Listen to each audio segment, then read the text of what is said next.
There's a road in the Appalachian Mountains that locals refuse to use after dark. No warning signs, no police reports, no official reason. But everyone who grew up nearby knows the same rule. If you ever find yourself on that road at night and your car stops, do not step outside. One traveler didn't know that rule, and what he experienced is the reason no one talks about that road anymore. The road doesn't have a name that appears on most maps.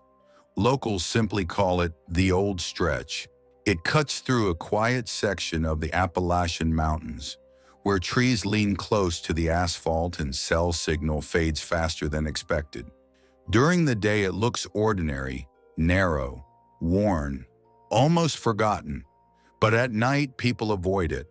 According to locals, the rule has existed for generations. Parents passed it to their children without explanation. Truck drivers warned each other.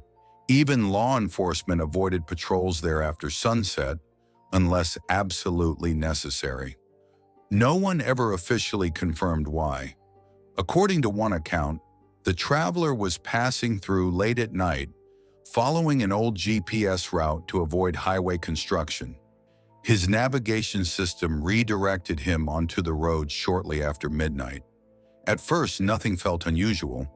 The drive was quiet, no traffic, no lights from nearby homes, just the sound of tires on pavement and the outline of trees closing in from both sides.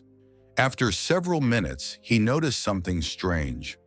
The road felt longer than it should have been.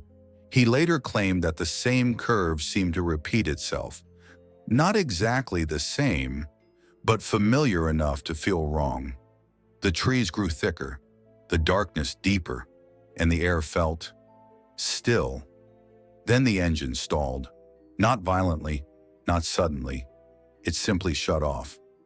The car rolled to a stop in complete silence. According to his statement, his first instinct was to step outside and check the engine. He reached for the door handle and froze, because that's when he heard it. Not footsteps, not voices, just movement in the woods. Slow, deliberate, close.